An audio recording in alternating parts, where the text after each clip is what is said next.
In the heat of battle, William had quite forgotten that his mother had been sitting silently at the other end of the table, closely following the jousting between her husband and son.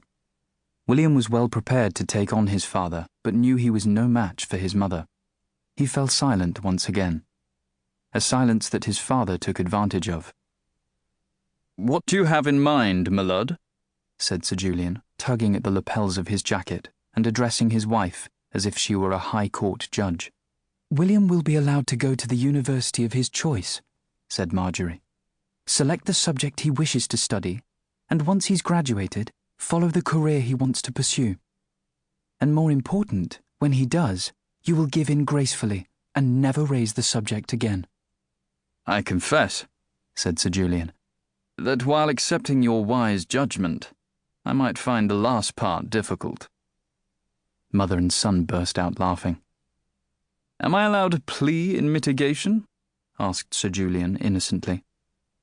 "No," said William, "because I will only agree to Mother's terms if in 3 years' time you unreservedly support my decision to join the Metropolitan Police force."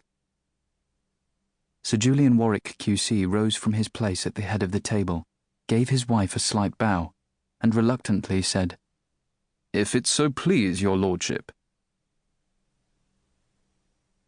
William Warwick had wanted to be a detective from the age of 8, when he'd solved the case of the missing Mars bars. It was a simple paper trail, he explained to his housemaster, that didn't require a magnifying glass.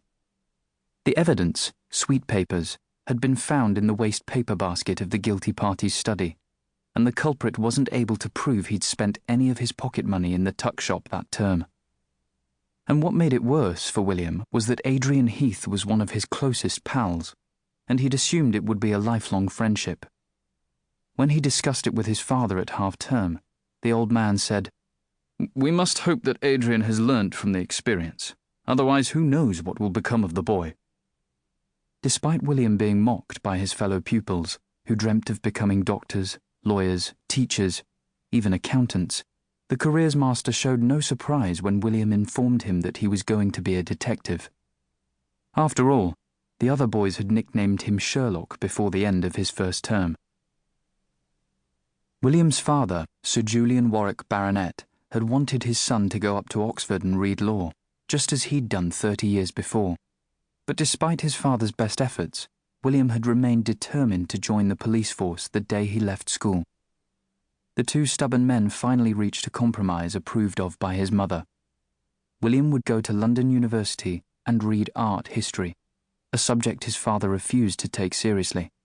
And if, after 3 years, his son still wanted to be a policeman, Sir Julian agreed to give in gracefully. William knew that would never happen.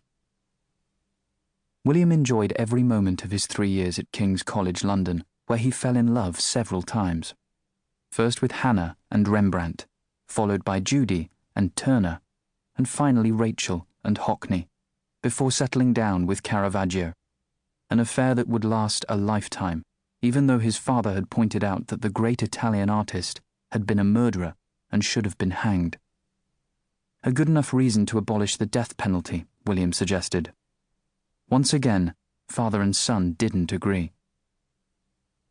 During the summer holidays after he'd left school, William backpacked his way across Europe to Rome, Paris, Berlin, and on to St. Petersburg, to join long queues of other devotees who wished to worship the past masters. When he finally graduated, his professor suggested that he should consider a PhD on the darker side of Caravaggio. The darker side, replied William, was exactly what he intended to research, but he wanted to learn more about criminals in the 20th century rather than the 16th. At 5 minutes to 3 on the afternoon of Sunday the 5th of September 1982, William reported to Hendon Police College in North London. He enjoyed almost every minute of the training course from the moment he swore allegiance to the Queen to his passing out parade 16 weeks later. The following day, he was issued with a navy blue serge uniform, helmet and truncheon, and couldn't resist glancing at his reflection whenever he passed a window. A police uniform, he was warned by the commander on his first day on parade, could change a person's personality, and not always for the better.